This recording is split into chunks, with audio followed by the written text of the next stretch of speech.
All right, welcome back. A conversation about tariffs with somebody that has to deal with the tariffs. Mike Janung, the founder of Global Trade Specialist. I appreciate you coming down here. Thank you for having me. Let's talk about the impact of tariffs in the short term and possibly in the long term. How has it affected your industry and other people that trade internationally? Well, I thought that American companies, after they dropped the tariffs last week, would suddenly get a boost.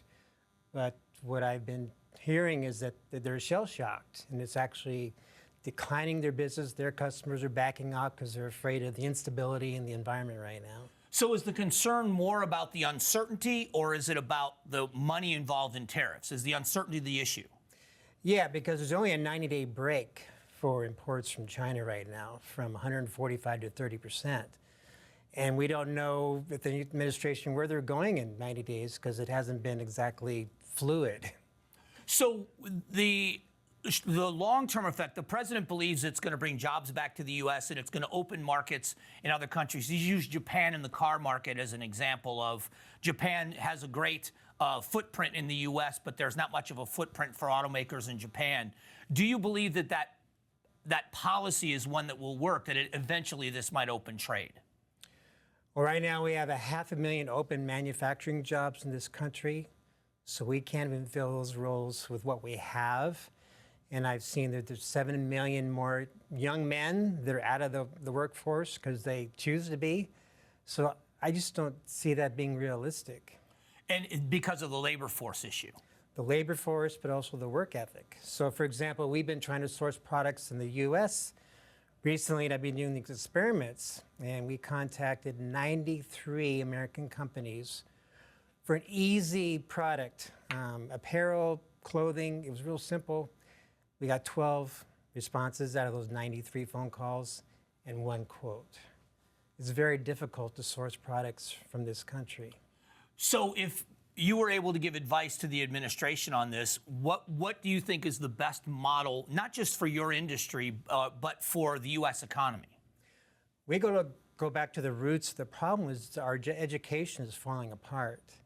So we're not equipping people in the areas where, in trade, manufacturing, we don't have the support for that in the employment.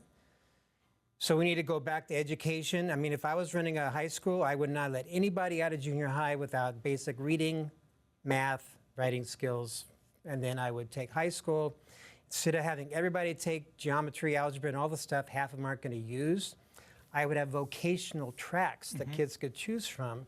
So if you're into software engineering or science or whatever it is, but what a lot of people don't realize is China's leapfrogged us in engineering and science and product development.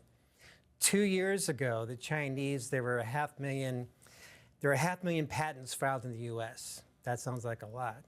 In China, they filed 1 million, double that. They're way past us right now in research and development engineering.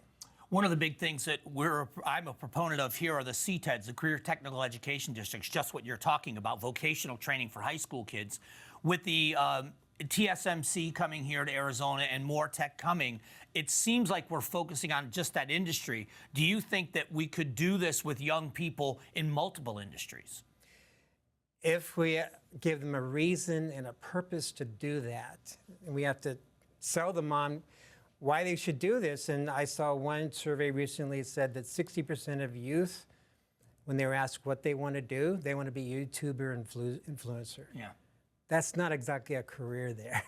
Yeah, so going back to the tariff conversation, if within the next 90 days where this pause is in effect, there are some real deals on paper, do you think it will be the customers that you talk about that are shying away? Do you think they'll come back once there's certainty?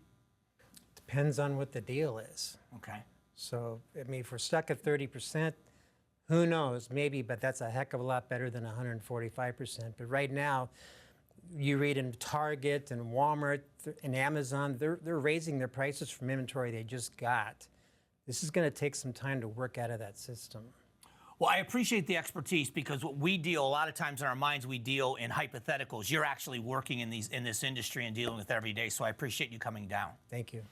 It's one of those topics that it's going to be dealing with this for a while in corporate America and the American economy. We're going to keep an eye on it. We'll be back.